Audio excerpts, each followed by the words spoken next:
The smell of bacon finally lured down the ladder. Osa was frantic with delight to see her rearing onto her back legs and resting her forepaws on Naraya's shoulders. "What a nice kiss," said Naraya, wiping her face with the sleeve of her nightgown. "How can the AV say this is disgusting?" She patted into the kitchen. Steam rose from a big copper pot, whose burnished sides were a rosy reflection of the red brick fireplace. Naraya leaned into the olive barrel. "I'll go see my new family today." "Your family?" said the AV. He grimaced, but that was at the thought of olives for breakfast. "My family." Naraya felt she owned Caddy because she thought about her so hard. The olive made her lips pucker, and the smell of brine brought water to her eyes. "Caddy will invite me to her house, and we'll swear eternal friendship and practice the play of the Snow Queen for the revels and exchange a lock of hair." "Leave your hair alone, please," said the AV, "and do not go inviting yourself to her house. Ask her to come here." "Come here?"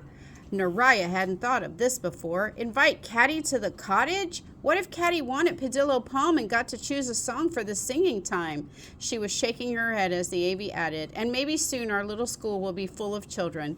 This was something else she hadn't thought about. She was used to being the only one in school. "Let's not talk about school, not during the Christmas holidays," said Naraya, who liked to pretend she didn't care for the lessons. And then she added darkly, "But I'd better still be first in the class." "Miss Grabby Bones," said AV as Naraya flung open the shutters. "I can sled down the village today," she said with delight, for the entire mountain was blanketed in snow. It was the soft, spattery snow that caught at the wind-guard sides of the trees and sifted into delicate wedges along the branches. "Say," said the AV suddenly, "tell me the name of this new friend." Caddy Winter." The AV was silent so long that at last Naraya said, "I can almost hear you thinking." "I'm just trying to work it out," said the AV. "Caddy Winter was that child, the one child aside from you who didn't vanish last year." "What is there to work out?" "You see," said the AV, "I wished for the well to reverse the effect of that wish that day. But if Caddy Winter wasn't taken away, you see my problem now?" "Oh," said Naraya slowly. "But Agnes said that Caddy is the first one back, so that means the wish is coming true." "All the same," said the AV, "I don't want you going near the well." "I already promised about the well," said Naraya, "but I'll promise you again if that's what you want." She spat on her finger and crossed her heart. "Again?" began the AV. I know," shouted Naraya. "And don't forget to wash your face, and don't forget to breathe, and don't forget to milk Salty Lass." That was their goat, who was as salty as her name. "And don't forget to find a description." Naraya added this as though it were an afterthought, but it was really the most important of all. "Yes, indeed," said the AV gravely. "Find me a description, if you please." So later, with breakfast eaten and Salty Lass milked, and the briefest of washes that AV would allow, Naraya trotted toward the pond, looking for a description. Her skates hung over her shoulder, flirting with her back at every step, and Osa followed close behind. She stopped to stare into a huge picture window of the inn, which had been turned into a holiday village, with tiny wooden houses on sparkling cotton snow. Naraya recognized the 8 miniature reindeer the AV had carved. She loved these little reindeer. Any other day, she would have stood gazing at the tiny Christmas wreaths on the tiny doors and the doll-sized holiday skaters on the bright mirrored pond. But Caddy was waiting for her, and Naraya tore herself away from the window and turned toward Pier Road. She looked at the houses eagerly, watching for some sign that the other families had also returned, but the windows were all dark and empty, like little broken teeth. "I wonder when the other families are going to come," she said, puzzled as she turned off the road and onto the pier. The pond today was not bright silver, but a great stretch of pewter, which Naraya checked for dangerous dark patches. "All clear," she reported. "But it's the road for you, Miss Osa, the long way around. The crows and I will fly across." She slipped onto her skates and off the pier, waiting for the thrilling moment of merging with the ice. When she'd first skated last year on curved wooden blades that the AV had carved and strapped to her feet, they had a private fancy that part of her bled through the ice and that the ice bled back up to her so that she and the ice would somehow be mingled. "Wait until Caddy sees me," she cried, trying out her new metal skates, which cut so deep and sharp, so close to the heart of the ice, that she almost fell when she tried to stop. Oh, sorry. But that also meant that she could change course just by shifting the balance, and she raced across the ice until she'd almost reached the old winter place and then started to make fancy swoops and twirls. She looked behind at a lovely tracework she'd left on the ice, a crystalline map of her journey, and she spread her arms like wings and stretched her leg behind her. For just a moment she balanced on one blade, arching her back like a swan girl she'd once seen in a skating poster. The girl hadn't seen thin red flannel legs, though. Maybe Caddy would be watching, thought Naraya, looking eagerly at the house, hoping to see a face in one of the windows. But the house had a blind, cut-off look, and it was then that she found her description of the Avey. Cataracts, she murmured, when the familiar thrill of words falling into place. Windows all draped with cataracts of fine cloth. Her eyes slid along the downhill slope of the yard to the pond, and a delicious shiver touched her spine. Something magic is about to happen, she whispered, for she was skating into a fairy tale scene. At the edge of the pond stood a sled with filigree runners, the white robes of the driver blending with the blowing snow. It was guarded by a snow wolf, proud, lonely, and still. Naraya skated slowly forward, treating the magic as she would a wild animal, as though any rush or sudden move might startle it away. But even that tentative movement was a mistake, for the magic shivered back, startled, and a moment later vanished. The fairy tale filigree faded into commonplace wheels and spokes and other disappointing pieces of equipment Naraya could not name.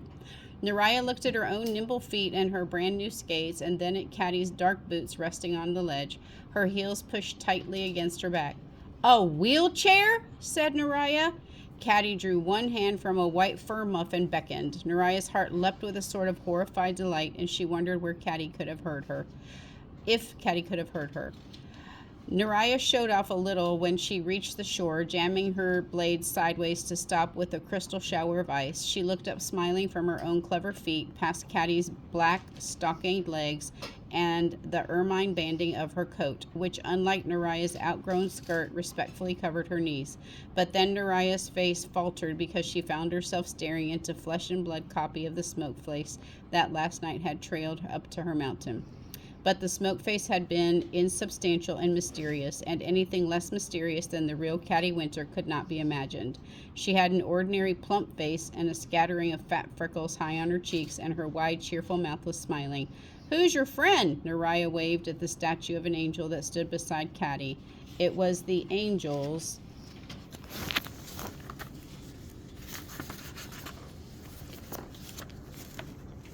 pointy curls that had tricked her into thinking it was the snow wolf.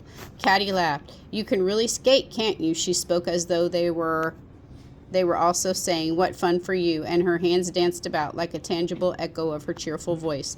Naraya stepped onto the shore, skates and all. "The Princess Naraya," she said, "companion skater at your service." She patted the angel on the head. "Yours too." The soft snow covered the tops of her boots and sifted down inside. Her feet would soon be wet. Caddy had green eyes, so light as to be almost transparent, and they were rimmed with thick, dark lashes. A book would call them sooty lashes, thought Naraya. Sooty lashes to match her skin, black princess hair. Her shiny black princess hair. "I used to skate until last year," said Caddy, her hands dancing away, which made it harder to ignore the lifeless legs below. "I wasn't as plump as I am now, and I could skate to the village in half an hour." "I can skate there in 20 minutes, said Naraya, and even though she'd never tried it, then the meaning of what Caddy caught up with her understanding. "You mean you used to skate?" "I wasn't always like this. I could walk until last year, when the terrible wish sent all the children away, and then I got very sick as my mother before she died." "Can you ever get better?" Caddy looked at her bright buttons, shiny and smooth as though they'd never been worn. "It would take a miracle. That's what the grand doctor in Abbeyburg said. We went there to live so he could make me better, but he can't. He can't work miracles, he says." "The Avey said most doctors are plaguey fools," said Naraya. "Plaguey fools?" said Caddy, and laughed. Naraya laughed too, because Caddy's laughter was contagious. And they were both still laughing when Caddy said, "A wish is a miracle. Will you make a wish for me to walk?" And then Naraya was the only one still laughing. "I really mean it," said Caddy. "Will you make a wish for me?" Suddenly Naraya's laughter was gone, and everything was very silent. "We could skate together if you did," said Caddy. "But I'm faster than you, remember," said Naraya. "Anyway, why don't you make a wish for yourself? They're your legs." Caddy's light eyes shifted from Naraya, and she tucked her hands into her muff. I already used up my wish.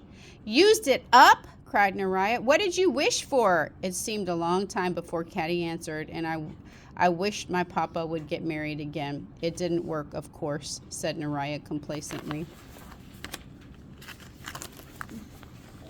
Only the Abby knows how to make a wish. How did your wish go wrong? I must have said my wish so well that I could send me a governess instead of a mother. Ooh, a governess, said Naraya. Is she wicked? Caddy shook her head and laughed. Just wait until you see her. Oh, said Naraya, disappointed, and then to console herself. The Aby's wish came true anyway. He wished for you to come back, you and the other children. He thought of all the empty houses that should be getting here soon. So that's what happened, said Caddy. My papa said it was a wish, of course.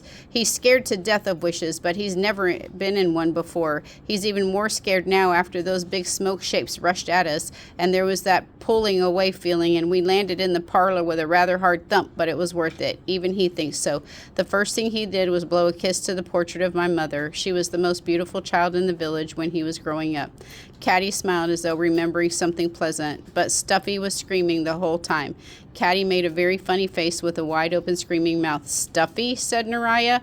Mrs. D'Estafieux, said Caddy. She's my governess. She loves the city and wants to go back to Abbeyburg. Back to Abbeyburg, cried Naraya. But you just got here. She shrugged the heels of her hands in the air. My papa likes it here best. We might go anyway because he's so afraid.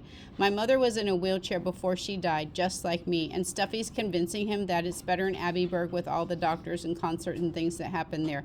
But the city? You look so fierce when you speak, said Caddy. You push your eyebrows way up like this. Here, this is me doing Naraya. But the city? You should be an actress, said Naraya. I want to be an actress, said Caddy, suddenly serious. Except what? There was a long pause. Except you have to be beautiful. In my show, said Naraya grandly, there's a rule that no one can be beautiful. Caddy turned her cheek to Naraya as though they were warming it in the sun. What's your show? It's part of the Revels, began Naraya. I was always the star of the Revels, said Caddy. Naraya tried to explain again. I didn't know how to put on the play of the Snow Queens for the Revels, not all alone, but we can put it on together now that you're here. I'll be Gerda, you'll be Kai. They are the best. Friends, and Gerda saves him when he gets stolen by the Snow Queen. Naraya looked Caddy over to see what kind of Kai she'd make. Caddy was very clean and shiny, and the bit of the sailor dress that showed beneath her coat was stiff with starch and very white.